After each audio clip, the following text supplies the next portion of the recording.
Okay, now so we are down to the last source of knowledge, which is the empirical knowledge. So empirical knowledge mainly are the knowledge that is derived from philosophers, okay? Philosophers and scientists. However, philosophers and scientists, these two professions differ from one another. Okay? So how does it differ from one another? So okay, philosophers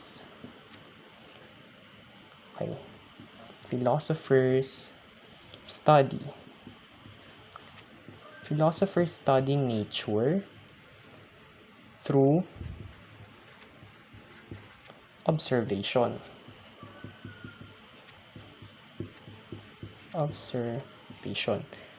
Whereas scientists study nature through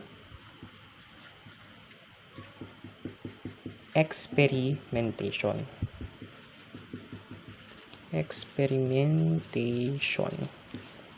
Okay, so that is how they differ from one another. Philosophers study nature through observation, and scientists study nature through experimentation.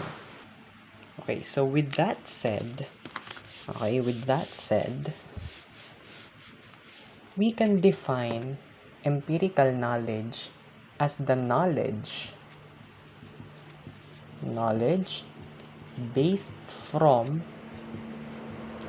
observations,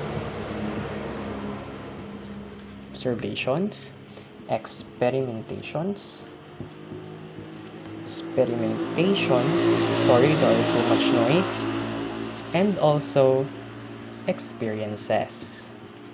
Okay, empirical knowledge is the knowledge based from observations, experimentations, and experiences.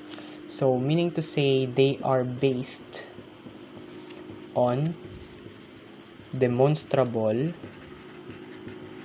facts. It can be demonstrated. So in connection to that, what do we mean by demonstrable? So let us have an example. So let us first erase this.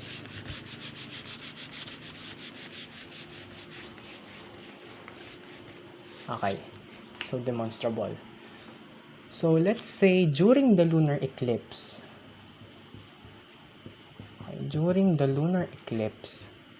the Earth covers the moon's surface.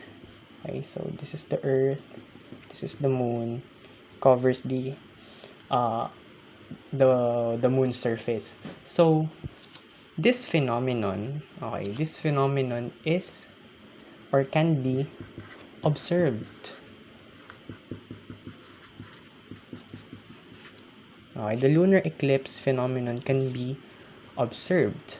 Now, this observation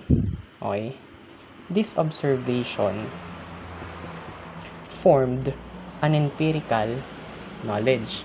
Now, this observation was actually Aristotle's observation. So the observation that the lunar eclipse is when the Earth covers the moon's surface was actually Aristotle's observation that led him to the conclusion that the Earth is spherical in shape. Okay? So, meaning to say, when we use our empirical knowledge, we can derive conclusions based on observations.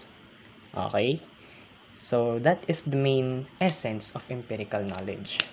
So, that is the end of our lesson regarding the research problem and the sources of knowledge that affects the research problem.